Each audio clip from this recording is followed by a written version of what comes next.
I mean, everything you say, everything depended on the people believing that their Pharaoh was a god, and it's what controlled them, is this idea that he really was a god or a demigod.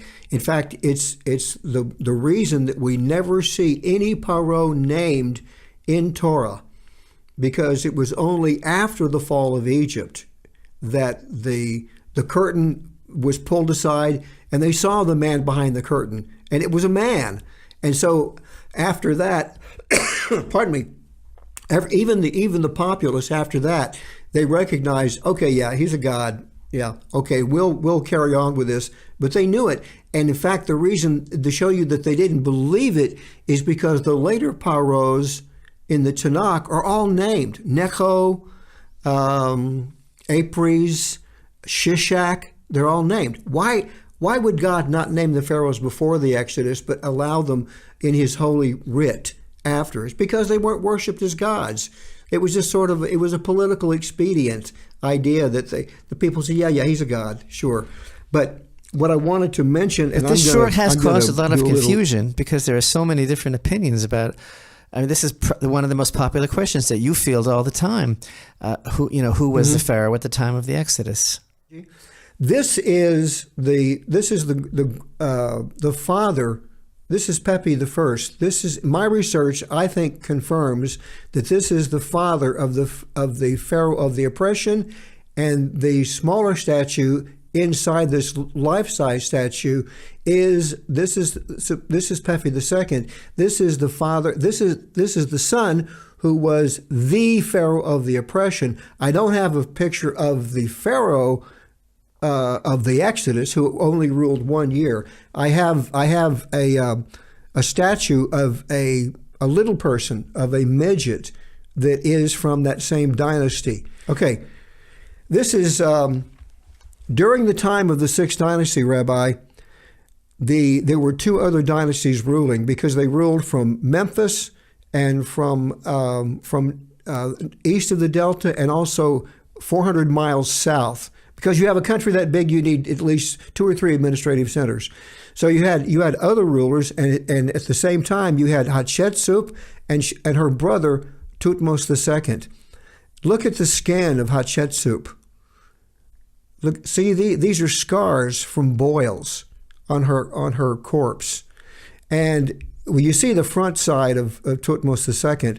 By the way, Thutmose is the Greek version of his name. His real name was Dehudimosh. And then here we have CAT scans of the mummies. Look at this. This is the neck of Thutmose, covered with the scarring from boils.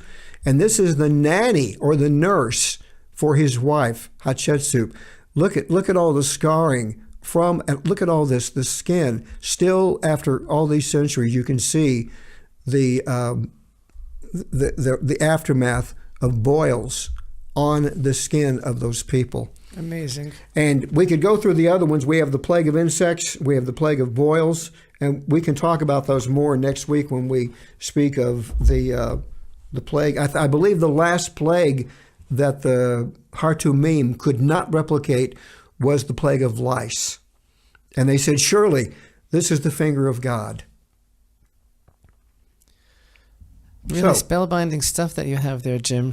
And again, it's just today I was online and I read an article that said it was a very scholarly presentation, and it said that the archaeologists and scholars have found absolutely no proof for the whole Exodus narrative, but the things that you're showing us, because they don't want to. But these things they seem to be totally irrefutable. It's just amazing, the things that you're mentioning. I've mentioned this before.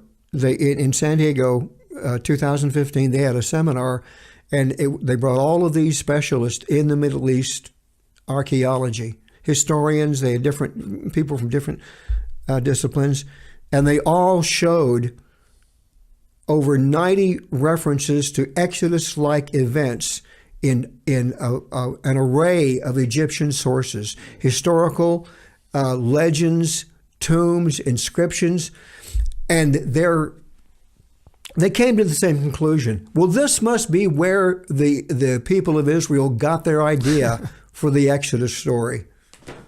So, it's like the old Simon and Garfunkel song, the boxer.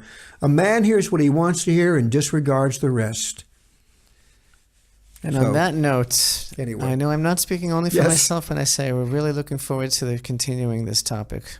So let's bless our viewers and listeners with a wonderful, wonderful week. And don't forget about the positive commandment every day to remember that Hashem not only took us out, but takes us out from Egypt all the time.